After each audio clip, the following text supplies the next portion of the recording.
प्यारे विद्यार्थियों, सुप्रभात। आज हम खोलो द्वार कविवर जयशंकर प्रसाद का एक उल्लेखनीय गीत है। यह झरना नामक काव्य संग्रह से लिया गया है। इसमें कवि ने प्रेमी के क्लांत रूप का प्रभावशाली वर्णन किया है।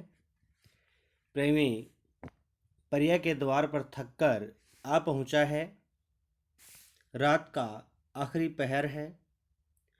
संपूर्ण वातावरण ओस के कारण भीगा हुआ है। शीतल एवं सुगंधित हवा चल रही है। कवि अपनी प्रिया को संबोधित करते हुए कहता है कि वह सूर्य की किरण के समान अपने हाथों से छू ले और द्वार खोल दे। प्रेमी के पैरों में धूल लगी हुई है और वे कांटों से बिंधे हुए हैं। अपार दुखों को सहन करता हुआ भूला भटका वह प्रिया के द्वार पर आ पहुंचा है, लेकिन प्रेमी नायिका को यह आश्वासन दिलाता है कि उसके धूल से अपने सने पैरों से नायिका का द्वार धूल दूषित नहीं होगा, क्योंकि उसने अपनी आंखों के आंसुओं से अपने पैरों को धो लिया है।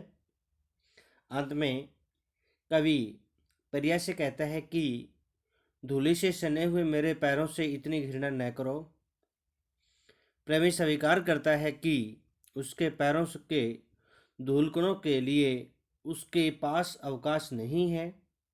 फिर भी वह आशा दिलाता है कि वह प्रिया के पैरों से लिपटकर ही अपना स्थान खोज लेगा, लेकिन प्रिया का द्वार पाकर अब उसे छोड़ नहीं सकता। वह कहता है कि हे प्रिय, यदि तुम द्वार खोल दो तो तुम्हें देखकर मेरा सुप्रभात हो जाएगा, अर्थात सवेरा हो जाएगा, उद्धार हो जाएगा और मेरे सारे दुख दूर हो जाएंगे। इस कविता का प्रसंग हम इस प्रकार से लिखेंगे। प्रस्तुत पद्यांश हिंदी की पाठ्य पुस्तक अभिनय काव्य गरिमा की कविता खोलो द्वार में से अवतरित है। इसके रचयिता श्री जयशंकर प्रसाद जी हैं। यह कविता प्रसाद जी के झरना नामक काव्य संग्रह से संकलित है। एक प्रेमी असंख्य बाधाओं और कष्टों को सहन करता हुआ अपनी प्रियतमा के द्वार पर आ पहुंचा है और वह उसे घर के द्वार खोलने के लिए कहता है। हम पहला उदाहरण पढ़ेंगे। शिशिर कणों से लदी हुई कमली के भीगे हैं सब तार। शिशिर शिशिर होती है शरद ऋतु। कण कण होता है ओस के कण, क्योंकि शिशिर सर्दी की ऋतु में ओस गिरती है, उसकी है। कमली कमली होते हैं कंबल के भीगे हैं सब तार, है सभी धागे भीगे हुए हैं। चलता है पश्चिम का मारुत, पश्चिम की दिशा से चलने वाली हवा। मारुत क्या होता है? हवा। लेकिन शीतलता का भार है, शीतलता ठंड का। भीग रहा है रजनी का वह, रजनी होती है रात्रि। सुंदर कोमल कवरी भार, कवरी भार, कवरी कवरी का अर्थ होता है बाल, केस, और भार वजन, अर्थात बालों का समूह। अरुण, अरुण होता है सूर्य। जब लाल लाल गोरा होता है तो सूर्य का उसको अरुण बोलते हैं। किरण समय, अब सूर्य की किरणों के समान समाया है, उपमा अलंकार है। कर से हाथ से खोलो प्रियतम खोलो द्वार। ये पहला अवतरण है। कैसे पढ़ेंगे? शिशिर के कणों से लदी हुई कमली के भीगे हैं सब तार। चलता है पश्चिम का मारुत हो लेकर शीतलता का भार। भीग रहा है रजनी का वह सुंदर कोमल कवरी भार। अरुण किरण सम कर से छू लो खोलो प्रियतमा खोलो द्वार। हम इन पंक्तियों की व्याख्या इस प्रकार से करते हैं। नायक अपनी प्रियतमा से कहता है कि मैं संख्या कष्टों को सहन करता हुआ तुम्हारे द्वार पर आ पहुंचा हूँ।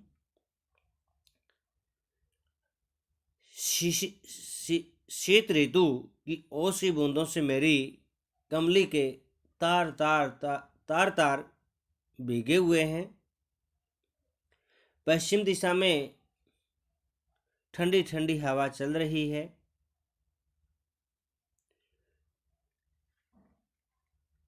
जो कि सर्दी के कारण अत्यधिक पीड़ादायक है। अर्थात पश्चिम की वायु शीतलता का, ठंडक का भार लेकर प्रभावित हो रही है। भीग रहा है रजनी का वह सुंदर कोमल कवरी भार, यहाँ तक कि रात्रि रूपी नायिका का जो बालों का समूह है वह भी भीग कर गीला हो रहा है। अर्थात सर्दी के कारण प्रकृति के विभिन्न जो पेड़ पौधे हैं, पृथ्वी आदि सभी प्रभावित हो रहे, अर्थात भीगे हुए हैं। अरुण किरणसम कर से छू लो, खुलो प्रियतम, खोलो द्वार। कहता है, हे प्रियतम, हे मेरी प्रियतमा, तुम प्रातःकाल की सूर्य की किरणों के समान अपने हाथों से मेरा स्पर्श कर लो, मुझे छू लो और अपने दरवाजे, घर के दरवाजे खोल दो ताकि मैं अंदर आ सकूं। इस अवतरण का एक अन्य भावार्थ भी निकलता है, इसको दूसरी प्रकार से भी, क्योंकि छायावाद है, छायावाद में रहस्य की बातें होती है। इसमें यहाँ पर परमात्मा की ओर संकेत भी किया गया है। हम परमात्मा को लेते हैं तो कहेंगे कि जो साधक है वह अपने आराध्य ईश्वर से प्रार्थना करता है कि मैं इन सांसारिक कष्टों और बाधाओं को झेलता हुआ अब आपकी शरण में आ पहुंचा हूँ। हे प्रभु, मुझे अपने हाथों से छूकर अपने शरण में ले लो, अर्थात मेरा उद्धार कर दो।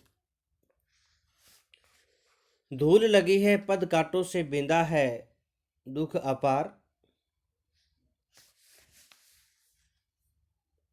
कहता है, हे प्रिय, धूल धूल धूल मिट्टी, पद पैर कांटों कांटे से बिंदा हुआ है, अर्थात पाँव में कांटे चुभे हुए हैं। दुख अपार, और जो उनका दुख है वह असीमित है। किसी तरह से भूला भटका आ पहुंचा हूं तेरे द्वार, डरो न, डरो न, इतना धूल दूषित होगा नहीं तुम्हारा द्वार। धूल दूषित, अबे धूल से सना हुआ, धो डाले हैं इनको प्रियवर, इन आंखों से आंसू डार। डार होता है डालना। यह भी कहता है, हे प्रिय,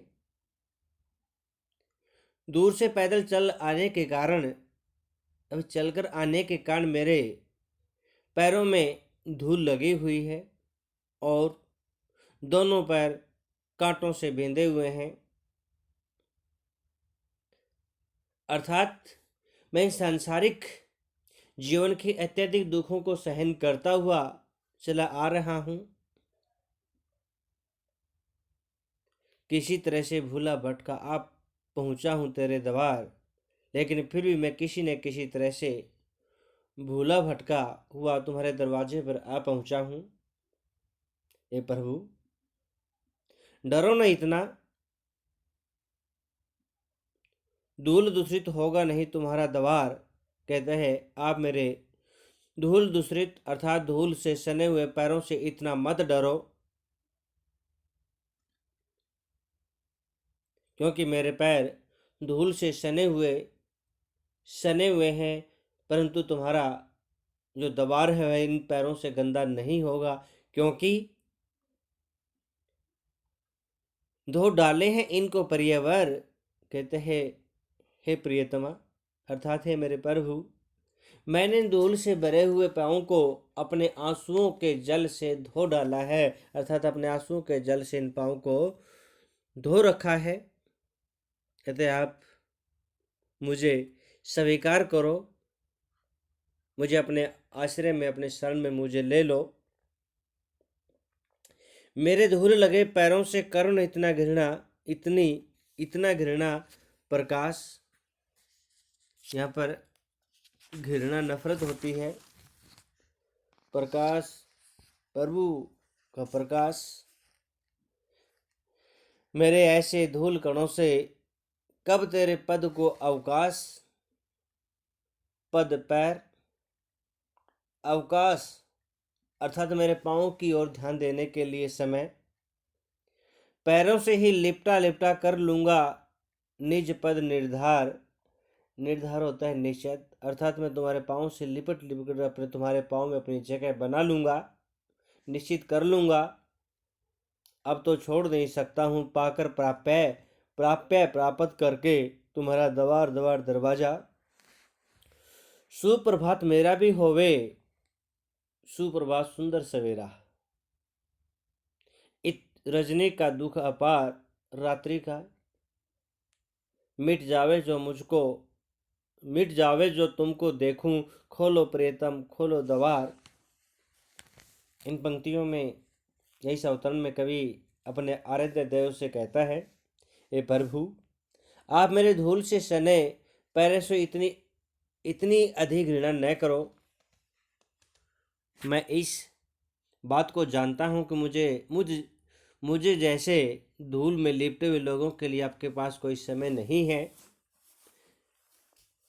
लेकिन फिर भी आप अपने चरणों में मुझे स्थान दे। कहने का भाव है कि प्रभु तो पतित पावन कहलाते हैं, अर्थात दुखियों का दुख दूर करने वाले कहलाते हैं। अतः वे पतितों से दूर कैसे हो सकते हैं। साधक अपने आराध्य से पुनः प्रार्थना करता हुआ कहता है कि हे प्रभु मैं आपके चरणों से लिपटकर अपना स्थान निश्चित बना लूँगा, अर्थात आपके चरणों में अनुकूल स्थान प्राप्त हो जाएगा। अब जबकि मैं आपके द्वार पर पहुंच चुका हूँ तो उसे छोड़ भी नहीं सकता। तुम्हारा द्वार ही मेरा लक्ष्य है। मेरे जीवन में दुख और निराशा से परिपूर्ण रात्रि की पीड़ा अत्यधिक है। आपके दर्शन करने से मेरी पीड़ा दूर हो सकती है। कहते प्रिय आप अपना द्वार खोल दो, मैं तुम्हें देकर प्रसन्न हो जाऊंगा और मेरे सारे दुख दूर हो जाएंगे। इन पंक्तियों का कहने का भाव केवल यही था कि साधक अर्थात दीनहीन भगत प्रभु के चरणों में अपनी गुहार लगाता है, प्रार्थना करता है। वह स्वीकार करता है कि प्रभु चरणों के सिवाय उसके लिए कोई आश्रय नहीं है, स्थान नहीं है।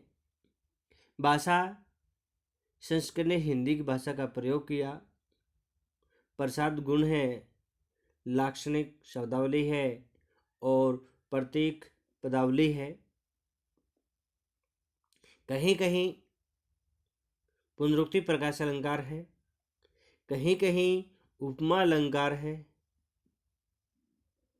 कहीं कहीं अतिशोक्ति भी अलंकार है और कहीं अनुप्रास अलंकार भी है। इन्हीं बातों से आज इस कविता को हम यहीं पूर्ण करते हैं।